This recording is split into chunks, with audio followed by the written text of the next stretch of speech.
성도님들 안녕하십니까? 오늘 함께 묵상할 말씀은 레위기 20장입니다. 레위기 20장에서는 18장의 내용이 반복되는 것처럼 보이기도 합니다. 하지만 중요한 차이점은 18장에서는 주로 금지된 행위가 무엇인지를 말하고 있다면 20장에서는 그런 금지된 행위를 했을 때 어떤 처벌을 받게 되는지를 강조해서 말하고 있습니다.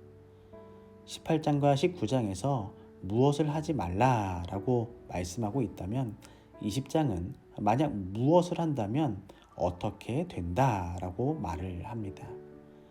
이때에 끊으리라와 죽으리라 라는 말씀이 여러 번 나오고 돌로 치라 피가 자기에게 돌아갈 것이다 라는 표현도 등장합니다. 그런데 이 말씀을 우리에게 주는 교훈은 무엇일까요? 하나님께서는 사람이 마땅히 지켜야 할 법을 정하시는 분이실 뿐만 아니라 그 법에 따라서 심판하시는 분이라는 사실을 우리에게 가르쳐주고 있습니다. 거룩하신 하나님께서는 공의로우신 주권자이시며 심판자이십니다. 이렇게 율법은 거룩하신 하나님의 성품을 반영하고 또한 우리가 마땅히 지키고 순종해야 할 법이기도 합니다. 2절에 그 자식을 이 말씀은 가정에서 친절하고 예의 바른 부모들은 동일한 특성들이 자녀들에게도 나타난 것을 보게 될 것입니다. 만일 그들이 청렴하고 정직하고 존경할 만하면 그들의 자녀들도 이러한 특성들을 본받게 될 것입니다. 오늘 우리 자녀들을 향한 우리의 간절한 기도를 하나님께서 응답해 주시기를 소망합니다. 5절에 끊으리라 라는 말씀은 문자적으로 잘라버리다, 쪼개다는 의미입니다. 하나님께서는 자녀를 몰렉에게 제물로 바친 자들을 처형토록 했는데 일반적으로 돌로 쳐 죽이라고 명령하셨습니다. 만약 사람들이 이러한 범죄를 묵과한다면 하나님께서는 몰렉을 음란히 섬기는 모든 사람들을 그 백성 중에서 끊을 것이었습니다. 6절에 신접한 자, 이 말씀은 하나님께서 어떤 방식으로든 영들과 접촉하거나 죽은 자와 교통하려고 한 자들을 똑같이 처벌하셨습니다. 하나님께서는 다음과 같이 말씀하셨습니다. 전도서 9장에 죽은 자는 아무것도 모르며 해 아래서 행하는 모든 일에 저희가 다시는 영영이 분복이 없느니라. 시편 146편은 그 호흡이 끊어지면 흙으로 돌아가서 당일에 그 도모가 소멸하리로다. 그리고 하나님께서는 이스라엘 백성들에게 다음과 같이 선언하셨습니다. 레위기 20장을 보면 음란하듯 신접한 자와 박수를 추종하는 자에게는 내가 진노하여 그를 그 백성 중에서 끊으리라. 신접한 자는 죽은 자의 영이 아니요 악한 천사, 즉 사단의 사자였습니다. 죽은 자의 예배와 죽은 자와 교통하는 체하는 것으로 구성된 고대 우상 숭배를 가리켜 성경은 마귀의 예배라고 선언하고 있습니다. 대쟁투 556쪽을 보시면 아무도 강신술의 거짓 주장에 속을 필요가 없다. 하나님께서는 사람들이 올무를 발견하기에 충분한 빛을 세상에 주셨다.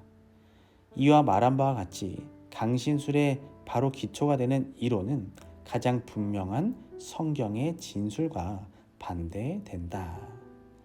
하나님께서는 오늘 우리가 신접한 자에게 빠지지 않도록 사단의 올무에 넘어지지 않도록 가장 확실한 성경을 주셨습니다. 오늘도 이 성경 말씀으로 우리가 세상을 이기게 되시기를 소망합니다. 7절에 너희는 스스로 깨끗하게 하여 거룩할지어다. 나는 너희 하나님 여호와니라. 8절에 너희는 내 규례를 지켜 행하라. 나는 너희를 거룩해 하는 여호와니라.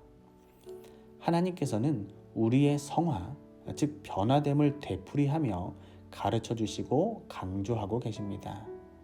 내 규례를 지키라는 명령 직후에 나는 너희를 거룩해 하는 여호와니라 는 말씀이 나오는 이유는 하나님의 규례들을 지키는 것과 성화가 실제 생활에 함께 나타나야 하기 때문입니다.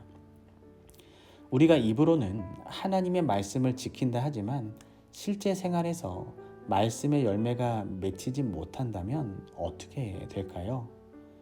오늘 하루 우리의 삶이 하나님의 말씀대로 살아가야 하겠지만 또한 우리의 삶 속에서 말씀의 열매가 맺히게 되기를 소망합니다.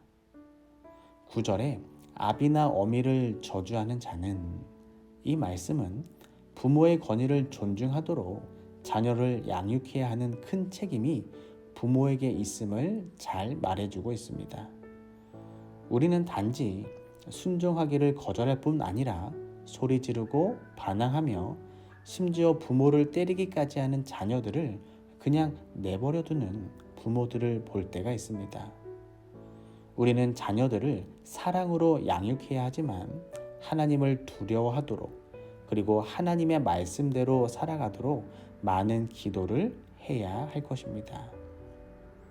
선지자는 그대들의 자비하신 구속자께서는 사랑과 동정을 가지고 그대들을 주목하고 계시며 그대들의 기도를 듣고 그대들이 필요로 하는 도움을 그대들에게 주고자 하신다. 그는 모든 어머니들의 마음에 지워진 염려를 아시며 모든 위급한 때에 어머니의 가장 좋은 친구가 되신다. 오늘 우리 하나님께서 우리 어머니들의 눈물의 기도를 꼭 들어주시고 그 기도의 응답을 속히 이루어 주시기를 간절히 소망합니다. 23절에서 25절에 정한 음식물과 부정한 음식물을 구분하는 말씀입니다. 주위에 있는 이방인들이 자유롭게 먹은 많은 종류의 음식물들이 이스라엘 백성들에게는 먹지 못하도록 금지되었습니다. 그것은 단지 하나님의 독단적인 명령은 아니었습니다. 금지된 것들은 몸에 해로운 것들이었습니다. 그리고 그것들이 부정하다고 선고된 사실은 해로운 음식을 사용하면 더러워진다는 교훈을 가르쳐 주고 있습니다. 몸을 더럽히는 것은 심령을 더럽히게 됩니다. 그것을 사용하는 자로 하여금 하나님과 교통하기에 부적당하게 하고 고상하고 거룩한 봉사에 적합하지 못하게 만듭니다. 올바른 습관을 형성하기에 유일한 환경인 이 허락의 땅에서는 광야에서 시작했던 훈련이 끊어지지 않고 계속되었습니다. 모든 가정은 각자 토지를 소유하여 순수하고 올바른 생활에서 나오는 건강의 축복을 누리게 되었습니다. 오늘 우리가 살아가는 도시 생활에는 편리함도 있지만 수많은 죄의 유혹이 있을 수 있습니다.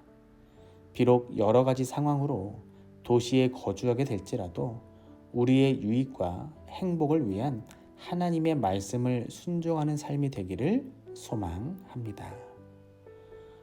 오늘은 김성목 장로님을 위하여 기도드리겠습니다.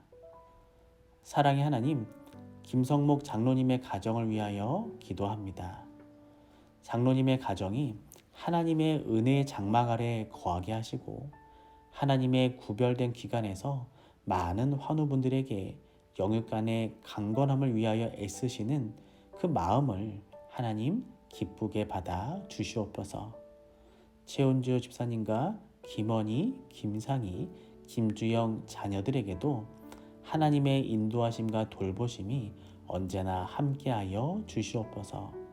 사랑의 예수님의 이름으로 기도드립니다. 아멘. 이 시간 앞에 있는 기도 제목을 보시고 우리가 있는 곳에서 하나님께 간절히 기도하도록 하겠습니다.